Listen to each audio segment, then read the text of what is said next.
alem var, bir alem. Güneşin batmasında, ulduzun ahmasında, ah, bir alem var, bir alem.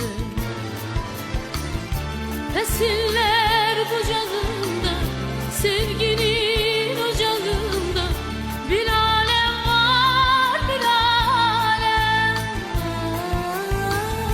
Dünyaya doğmada, yürekten okumada, bir alem var, bir alem.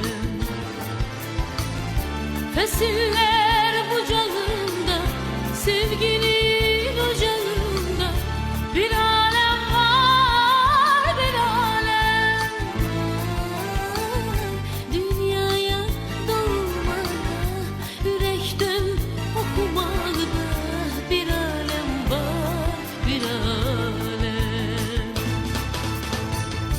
Bir alem var bu dünyada, bir alem var, bir alem.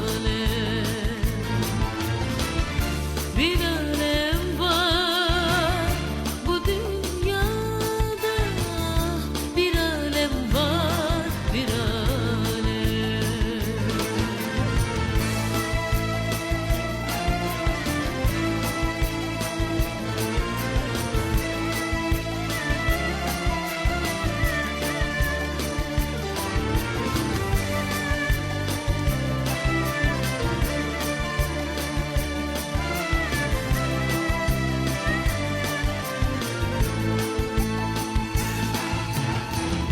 Severek sevilmekte, bu çırpınan yürekte, bir alem var, bir alem.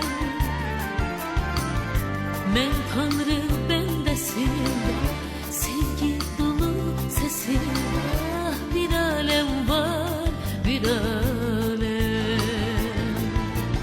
Ay, severek sevilmekte, bu çırpınan yürekte, bir alem var, bir alem.